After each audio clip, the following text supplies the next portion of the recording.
in that case. Okay, so this is a topic that I've done lots on in the past, all about managing change. I think it is so relevant for us, and there are many angles that we can approach the topic of managing change on. This particular one is going in from an organisational point of view, as opposed to a personal or individual point of view, except I will look at a few of the traits about change that I think are really helpful for us to develop if we want to be successful at managing change. For the benefit of those of you who haven't met me before, I'm Lucinda. I've got a background in learning and development. Thank you, Harriet. Well done. Yes, change in local government non-stop. Harriet's been brave. Go on, everybody else. Let us know who you are, where you're from, and what you're interested in. That would be really good. One of the things, I'll let you read through those for yourself, because I know people are always slightly short of time at lunchtime. The relevant aspect of this is I did actually write a book called How to Be a Change Superhero. So that's where my idea of the super talents that we're talking in terms of being a change agent comes in, and I'll touch on those. But if you want to know more about this sort of thing, well, obviously there's a book out there that I wrote, and it's also available on Audible. You can also listen into the HR Uprising podcast that I host. I've done lots and lots of episodes on that. So if this is something that you're just dipping your toe in the water about and you want to understand more depth, then I've done lots of content on this topic. And this is going to be a little bit of a whistle-stop tour. Hi, Paula. Well done. Keep them coming, guys. I know it takes a while, so don't be shy. Tell us who you are and where you're from. So just letting you know, my day job is CEO of Actus. If you're ever looking for performance management, performance, talent and learning management is what we offer. And additionally, that's our software, but we also offer 360 feedback, which I'll mention at the end, and training courses. And this is particularly relevant because I do a How to Be a Change Superhero training course. So if you're actually involved in this, it's a virtual program done over sort of 3 or 4 sessions. You get to 360 feedback about how you are as a change agent. So if any of those things you're interested in, you've got links here and you can find out more about them, but just flagging them because we've just opened the courses for next year. Hi, Yvette. And yes, great. And Caitlin's just popping in some links. Keep an eye on the chat because Caitlin will drop links as we go through as well, which will be useful. She's put in the change podcasts that might be relevant. So the learning outcomes of this session is I'm going to talk about the change superpowers of a change superhero. I'm going to share some well-known models, and the model I'll go into in the most depth is Kotter's 8-step change process, which I think is so relevant. And I'll touch on force field analysis and how you can apply these. So also just getting a little bit of interaction from you guys here. Why are you here? What interests you about this topic? If you want to be really speedy, I've labelled these as options just to let me know. So are you in an HR or idea change role wanting to develop your knowledge? Are you involved in driving organisational change? You're in the middle of something right now. Have you experienced poorly managed change in the past and want to avoid it? Or is there another reason? So let me know in the chat. So you can either go 1, 2, 3 or 4. And if it's 4, if you can let me know if there's something particularly that interests you about change, I'll do my best to make this as relevant to you. Got you, Jennifer. Yeah, so you're actually in HR transformation. Your job is change. So maybe you could take this. I'm sure you know lots of the things we're going to cover. Brilliant.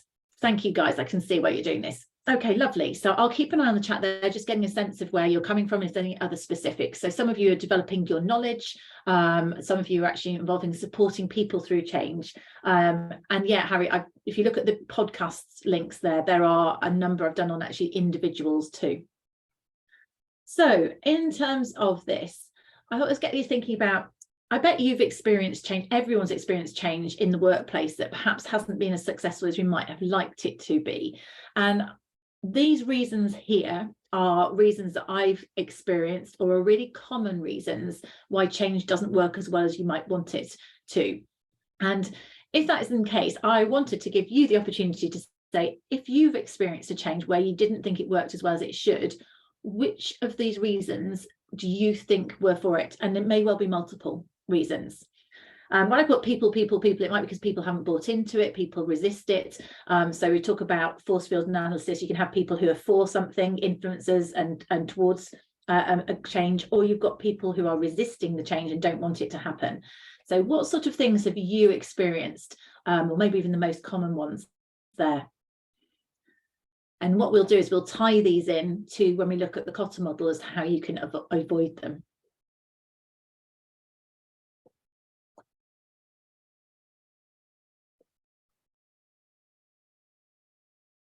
Okay, so most of you have had a chance to participate. Anyone else want to? You can choose multiple options here. Anyone else want to vote as to what you think your reasons were that maybe caused the problem? What's quite interesting is it's quite even in there, and most of us have chosen multiples.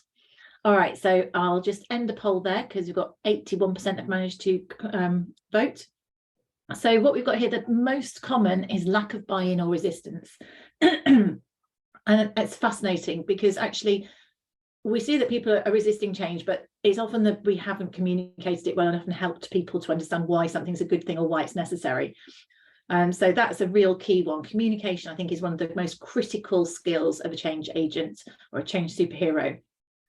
But you can see evenly, maybe it's not been thought through. We look at that in terms of cotters where things fail because perhaps it was over ambitious or the detail had been not thought through in the first place. People issues probably feed all the way through all of these, don't they? But you might think maybe you didn't have enough people involved in the change, or maybe they were resisting the change, or they hadn't been brought into it, hadn't been consulted. But all of these are there. Interesting about the no sense of urgency, that's the least common one we've got coming through, and we'll explore that when we look at the cotter model. Okay, so thank you for that. The quotes in terms of what happens with change, and considering most of us are in organizations that are often delivering change, so we've got people on this call who have transformation in their job title, and that's really quite common. Cotter still says, and when I looked at this, this is an adage. Cotter said years ago, this was 30 years ago, that 70% of change initiatives failed due to people issues. And actually, people issues could have been any of those things that we had on that slide previously. But when I researched this a couple of years ago to see whether that had changed, you know, all these years we've been training people, we've been familiar with change. Has that changed? But the reality is that it still hasn't. Which means that businesses are not getting value of the investments that they're putting in place. When you think of things like those of you in public sector, you have a lot of change being done to you. I always feel like things like NHS, large organisations, it takes quite a while for change to properly land and be embedded and to get the benefits from it. And then if another change comes along really quickly, then it can end up undermining the previous one, or actually meaning you go back to the old behaviours. So it is interesting there that actually lots and lots of evidence out there that change really doesn't happen to the extent that it should. Therefore, all of us here who are in roles where we're involved in leading change or embedding change, or even just supporting change, it's really, really important for the organisations we're in if we want to have the results that we're after, because generally there's a good intention behind a change. Now, we also, as individuals, have a personal inclination towards change. And, you know, some people really like change, they seek it out, that's their preference. And some people hate it. Let's get a sense of what you think. What's your personal preference towards change?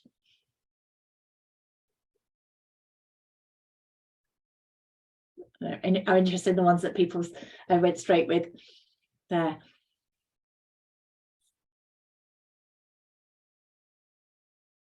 Brilliant, you're really quick. So just a couple more people might want to go for it. Okay, we're up to H1, so I think that's probably everyone. Let me end and share this.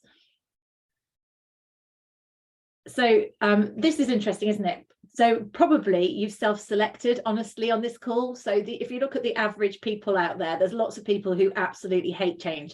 And maybe that is one thing just be really aware of, that you've joined this call because you want to know more about change, or you're involved in change, or you're likely to be in the future. And that is interesting because you've already got an okay, you're all right with change personally, particularly if you're involved in it. However, the people that you will be delivering change on behalf of, or the organisations, there will be a substantial number of people there who detest change. So there's one thing maybe as a be aware of, is that if you are someone who's naturally involved in change, you probably have, if you've gone for a job which has transformation in the title, you probably have a natural affinity towards it, and it's easy to think that everybody else thinks the same way as you, but the reality is lots of people don't. So there are people who really hate change. It makes them feel anxious, they resist it just almost as a default, or they at the best are neutral.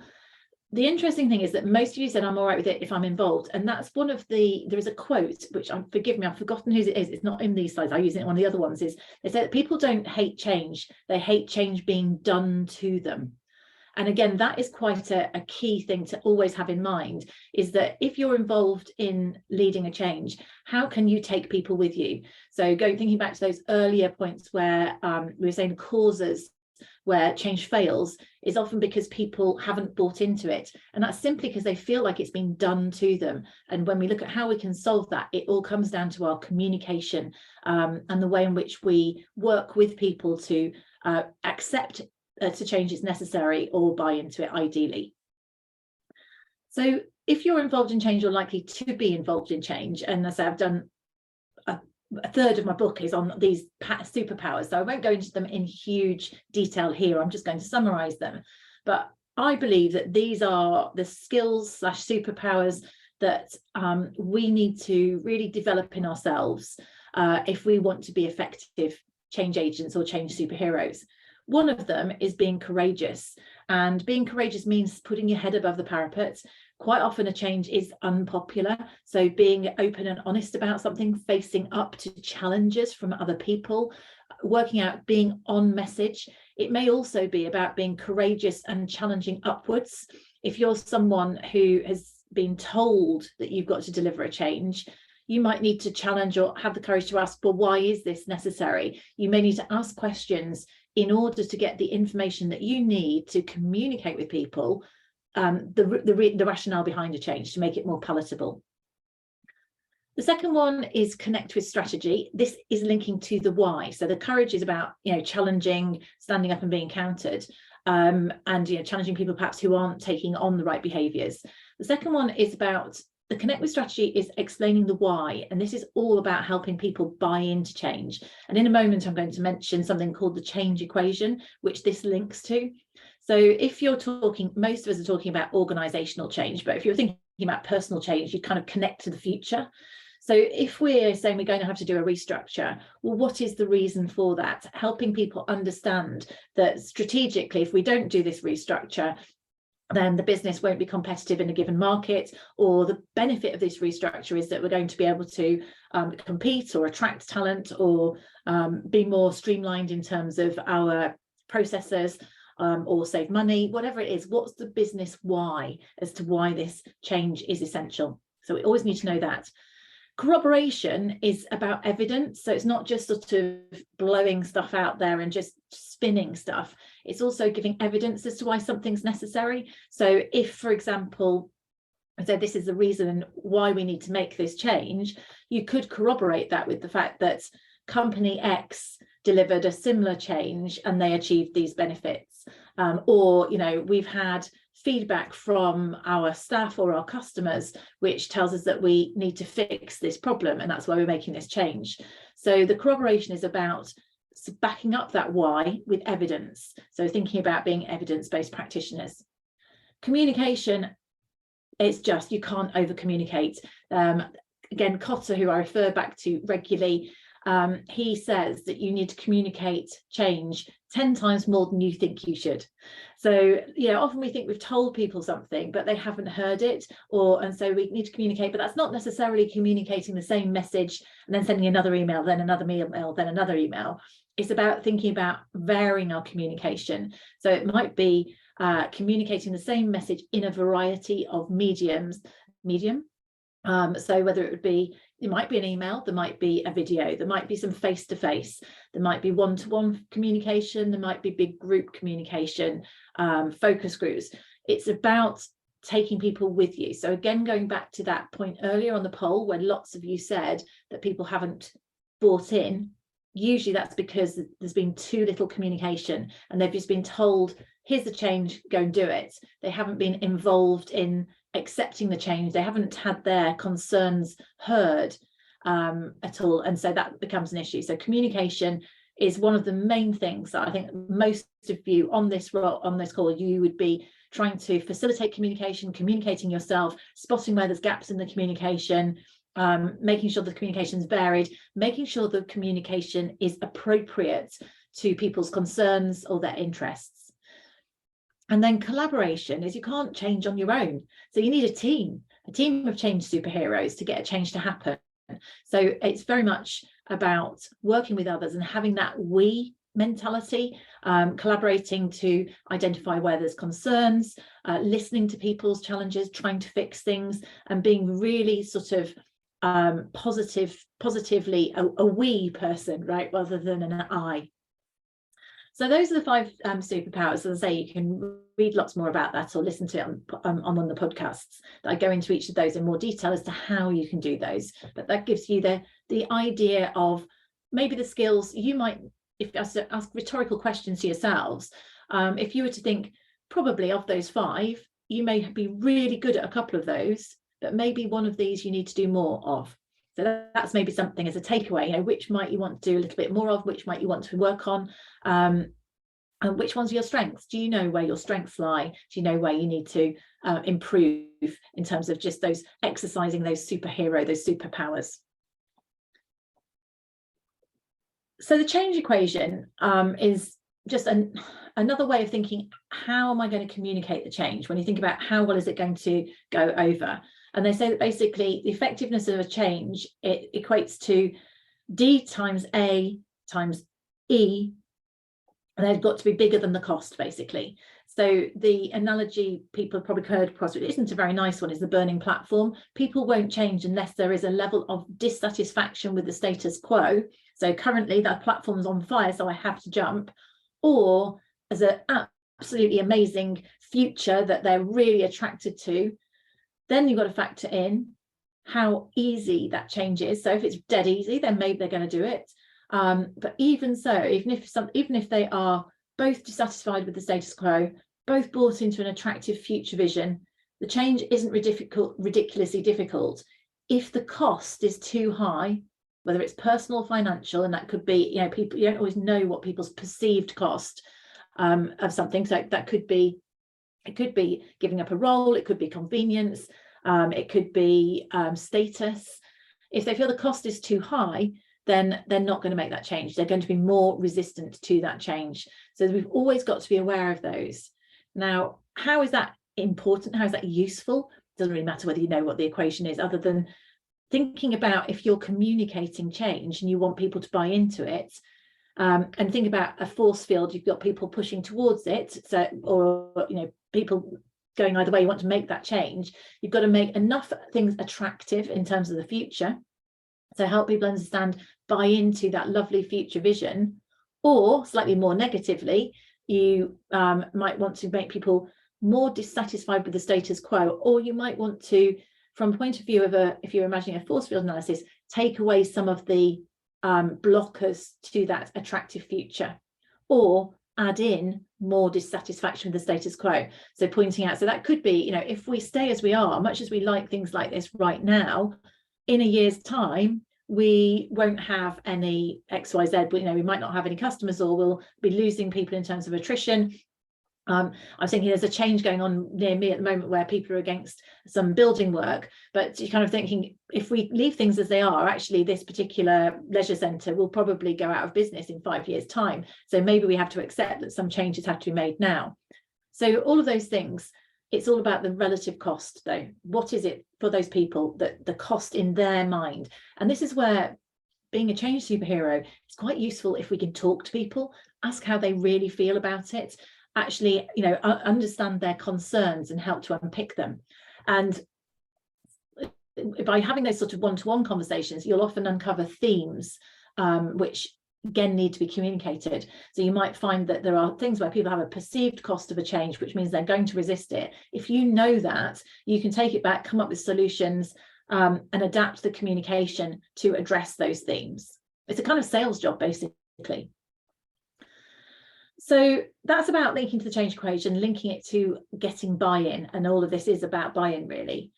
Then if we think about change from an organisational perspective, I'm just going to tap into the Lewin change concept, if you like, and then go on to Kotter. And by the way, if any of you have any questions as I'm going through this, I'm just going to get rid of the poll so I can see this. Do feel free to pop anything in the chat. I'm really happy to take questions on this topic.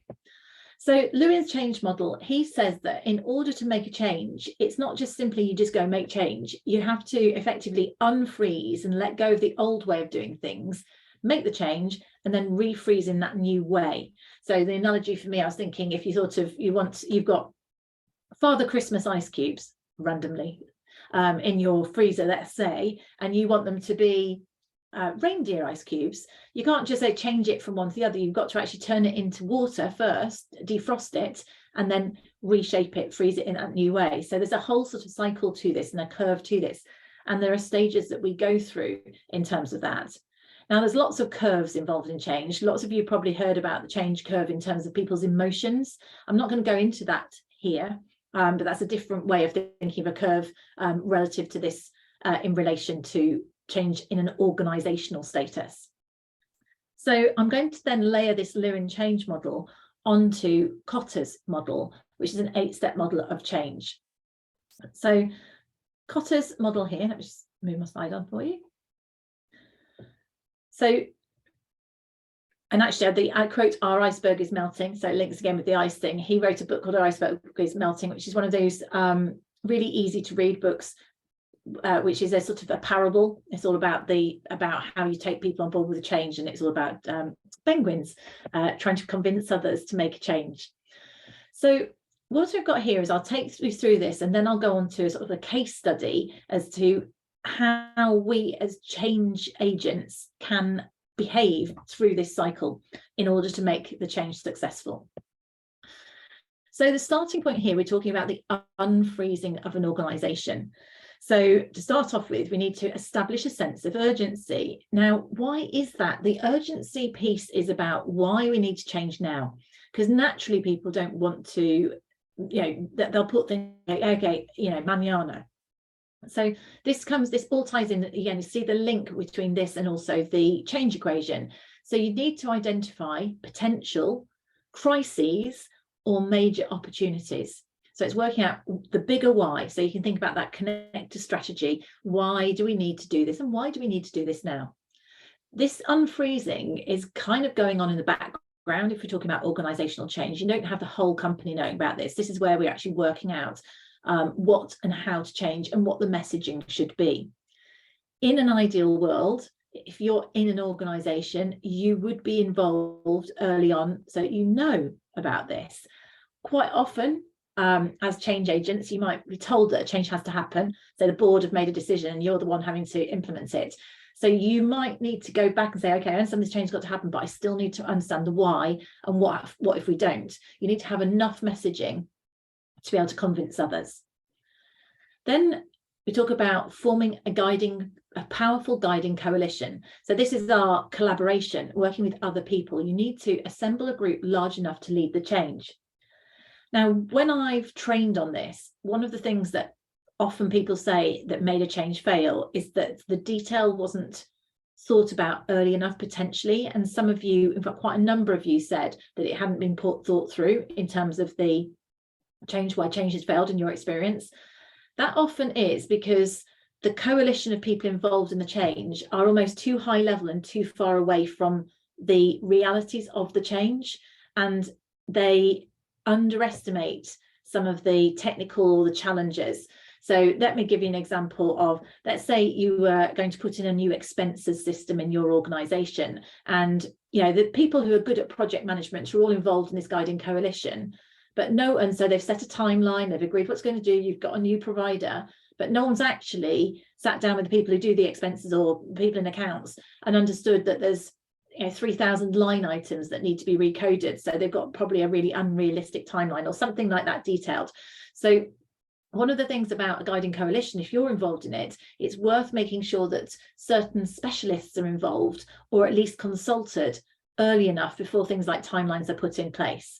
So a classic thing is with change where they don't think about training until right at the very end. So people involved in training are sort of dragged in, they don't know any of the background and given completely unrealistic timeframes. So think about making sure the right people are on that coalition. And then it's about creating the vision, which is this bigger, inspiring why, hopefully. And even if it's a negative reason for the change, having a positive reason as to why people need to do it and the strategies to achieve it. So that's all fundamental to unfreezing. And the reality is, lots of people, the majority in an organisation, wouldn't actually know that change was coming until this point here, where we go from purple to orange, and we start telling people. Now, here is a classic area where change fails, where there's a decision, lots of decisions made in the background that a big change is going to happen, and then it's communicated a couple of times, and then everyone sits back and expects the change to just happen. And nothing happens because people don't necessarily, even if they buy into it, don't do anything. So this is where we have to really communicate, as I was saying earlier, very thoroughly, way more than you think you should, to take people on. And part of the communication is listening to people and their reactions to the change, hearing their concerns, because that comes into removing obstacles or empowering others. So if someone says, this is never going to work because blah, blah, blah, is that a legitimate reason? Okay, hang on, in that case, we need to work out how to unblock that. That's a real, genuinely good point that's been raised by somebody. You also want to get more people involved, empower others to, whether it's making system changes or be part of communicating the change. Thinking about, if we're rolling out a system, you might have sort of people who are the early adopters that might be champions of a new system, who can lead the way and empower them to take others with them. So you're creating ripples within ripples in your organisation of people who are also on message and also supporting it and driving that change. So it actually has that sort of organic effect. Then moving on from that, as a change is starting to happen, make sure you recognise and communicate the small short-term wins. So that could be where, you know, a new process has gone in and say, yeah, we've done the first batch of expenses and it's saved X amount of time, you know, or we've just restructured and we've won the new deal in our new structure, whatever it is, that makes sure that people, you actually recognise the changes happening. And part of that means that you needed to have stepping stones and milestones along the way in that change. By creating those short-term wins, you're creating those opportunities, visible improvements, you're recognising and rewarding people involved. Benefit of that is that the laggards who are burying their heads in the sand and trying not to do the change, they can hear that others are changing. So that effectively helps them realise they're sitting in denial. It helps them realise actually that change is real. I'm going to have to get with the programme sooner or later. So it has a nice gentle effect of bringing others along who are more slightly slower. Now here again, and some of you chose this, is where change often fails. In a moment, I'm going to give you a chance to might see if we can annotate. I don't actually, that might be a bit of a stretch. I do that normally on my webinar programs, probably too many of us to try and do it on a webinar. So in between change and refreeze, often this is where change doesn't happen as well. So we get to the point where we've removed the obstacles, the change is starting to happen. And then what happens here is people lose interest. The change, let's say it's quite a big change, needs to be built on. And it needs to be consolidated and taken to the next level, where you might need to add additional systems and processes. You might need to bring in additional people, which I suggest, but you want to keep on building and embedding the change. And this is where I mentioned earlier, sometimes I see it, particularly in places like the NHS and stuff, where one change has happened, it's not been fully embedded, then another change comes along. And all that really does is have a net effect of lowering performance, because we haven't fully got through the change curve to the point where most change is about improving situation, improving performance. We haven't got through enough to anchor that change to get the benefit. If we then start another change before you're ready, then actually we're distracting everybody from the one we were still trying to embed, and you kind of lower overall performance. So ideally, you take it all the way through, you'd communicate the fact that you've achieved whatever you needed to achieve. This is the new way of doing things. You know, this is now business as usual. And then you can close it down.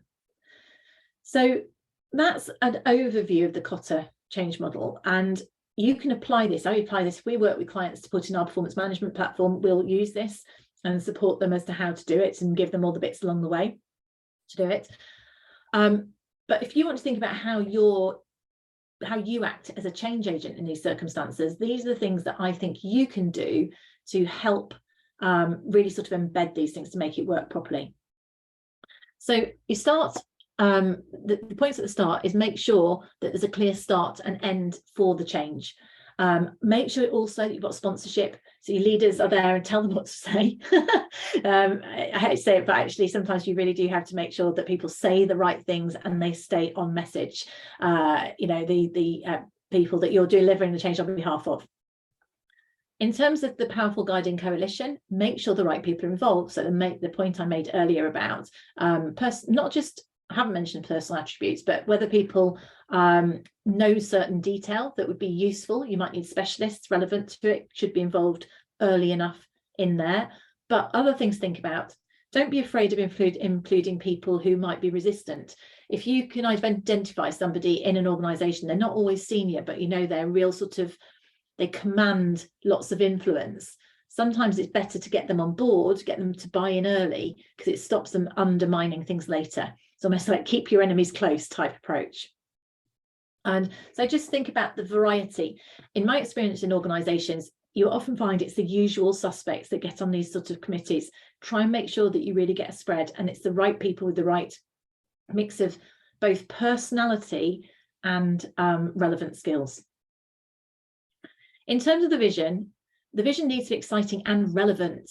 So, you know, you might say, oh, well, we're going to increase our share price if we make a change here. Well, you know, Bob on the street doesn't really care about that. How is it going to impact them personally or negatively? Actually, it could make people even more negative. So make sure that whatever the overall strategic reason for the change, that there is a positive reason for change communicated to those people and it's appropriate to the audience. In terms of communicating, I think I've covered this lots in terms of the variety. Use a senior and convincing sponsor, so someone with the right sort of interpersonal style, and make sure people have a chance to ask questions. And they won't always ask them immediately. Sometimes people might want to go away and come back and ask questions, depending on how personally impactful the change is. Keep momentum. That's again, so ensure this is where let people process the change and go through their own emotional reactions to change, and respect that and give people a chance to go through it. And again, in terms of the recognition, the little wins, celebrate it, make sure they're really well heard. If it gets to the point where you've got people quite clearly being laggards, then maybe have a quiet word with them. Be prepared, be courageous, our courage point, and go and have a quiet word. And then in terms of the consolidation, this is an interesting one, I think. Those of you who've come across Belbin team roles, if you are someone who is a natural resource investigator, a starter, someone who is really good at starting things, you're probably not brilliant at detail and seeing things. You're probably not a completer finisher. They're very rarely in the same person. So it may well be that the people who are involved in a project at the start, by the time, particularly if it's a big, large-scale project, by the time you get to this consolidation stage, they're starting to lose interest. That's why it's high risk, because they're getting bored. They want to move on to the next exciting change. So that's where maybe actually plan to bring in people who are good at implementing it, consolidating things, and you know, ensure that they are focused on driving through to completion, or give the project a second set of goals or deadlines to really embed it and consolidate it and anchor those changes. And keep on having monitoring and checks to make sure things haven't slipped back for a while afterwards. So a change may aim to roll out a system within 6 months, but you might want to monitor the uptake, the usage, etc., for a further 6 months to even years, to make sure that it's on track and it's properly there. So that was a sort of whistle-stop tour. So I feel like it has been a bit of a download one. Sometimes I'm a bit more interactive. Any questions on this? And actually, how about in the chat? Tell me if you've been involved in a change yourselves. At which stage have you found it more tricky, or maybe where the change has failed? If you were to analyse a change that's been less effective that you've been involved in or experienced, where did it break down from you? If you label these 1, 2, 3, 4, 5, 6, 7, 8, pop in the chat where you found it broke down. Can you see that something didn't happen properly here? Because that's what I find is you can learn by applying Cotter to a change that you've experienced. You can see which bits worked, or conversely, a change that worked really well, you can probably map Cotter to it. So I'll keep an eye on the chat and see if anybody's going to share where they've experienced that positively or otherwise. So in summary, To be a change superhero, we say that you need to be prepared to both lead and manage change. You have to influence, so it's communicating people upwards, be courageous to challenge upwards, sideways and downwards. You need to know how to communicate what's in it for me to everybody, and communicate, be passionate, be positive about the change, be courageous and challenge people if necessary as well. If people are struggling with the change, have empathy, listen to them. You know, you might not be able to change it, but you can still listen to their feelings about it. Be committed to driving it through, and just collaborate with others. So yeah, Harriet's saying here, not involving those affected is the usual problem. Absolutely. So the change is done to those people, and the impact of that is actually we're making the change harder for ourselves. We're creating more resistance by doing it that way, almost that sort of tough love. Senior managers assume that they know best and don't involve those, so they get more resistance. Totally. Yeah, so Richard's saying, what advice would you give to the statement, we've done this before and it didn't work? So this is where it depends, I suppose, on the context, Richard. One of the things, this goes a little bit into people and going through the change curve, if I was talking about denial resistance, exploration and commitment, and people with it's a classic resistance piece there, in terms of the good thing about that is that people are actually saying what their problem is. So you might say, okay, so what is it that didn't work last time? How is this the same? You might actually want to have a conversation about why do you see this as being exactly the same? So rather than get into a clash and arguing with them necessarily, I'd probably try and listen to their concerns about it. That would be the first thing. So tell me why you think it's the same. Tell me what didn't work last time. Would you like to be involved in shaping the change this time so that it does work? There's something there on that sort of small scale. The other thing is, fundamentally, if it's this is going to work, this has to happen, then you have to be very clear about, this is the vision, this has to happen because, and this is where we need to have our why, because strategically, if we don't do this, XYZ will happen, and we need to have evidence as to why we need to make that change, or why this will work this time.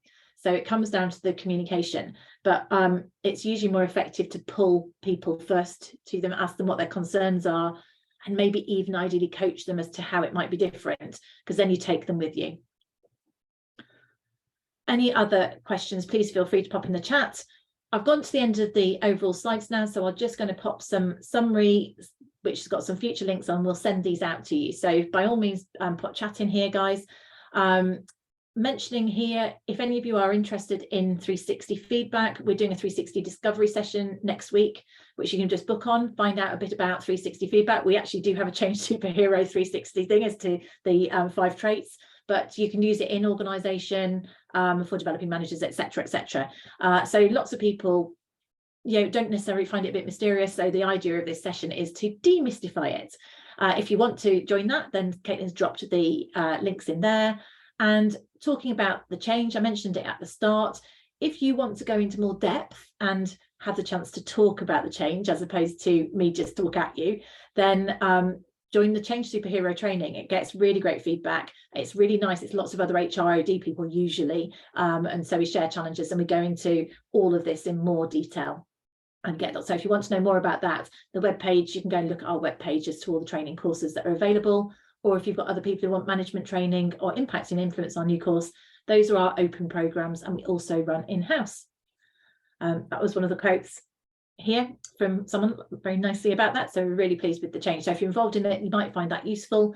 And then lots of other useful resources, too many links to pop in the chat, but they'll all be embedded in the presentation PowerPoint when we send it out to you, so you can help yourself to those there. Okay. So that's it for today. Thank you so much for joining. Again, if you have any chats or comments, do feel free to pop them into the chat. Actually, I'm able to, if there's anything you want us to, stop sharing. If there's anything you want us to follow up to speed things up rather than you having to come to us, then you can just select from the poll there and we'll just follow up with information on whatever it is that you're interested in as well. So thank you very much. Thanks, Liz. Thank you very much for joining. And thank you for the contribution there.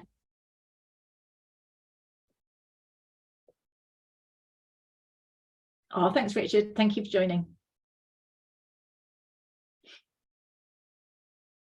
I think it's just saying Sally Ann Barlow. You're not Sally Ann Burrell, that Sally Ann that I know, are you, from Siemens? Just very similar name.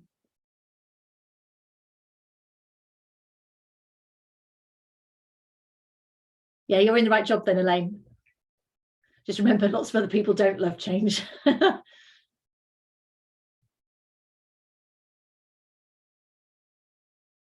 Okay, so I don't think there's any more questions. No, not Sally Ann. Okay, so I had someone called Sally Ann Burrell. She used to, I used to work with in my days back in Siemens.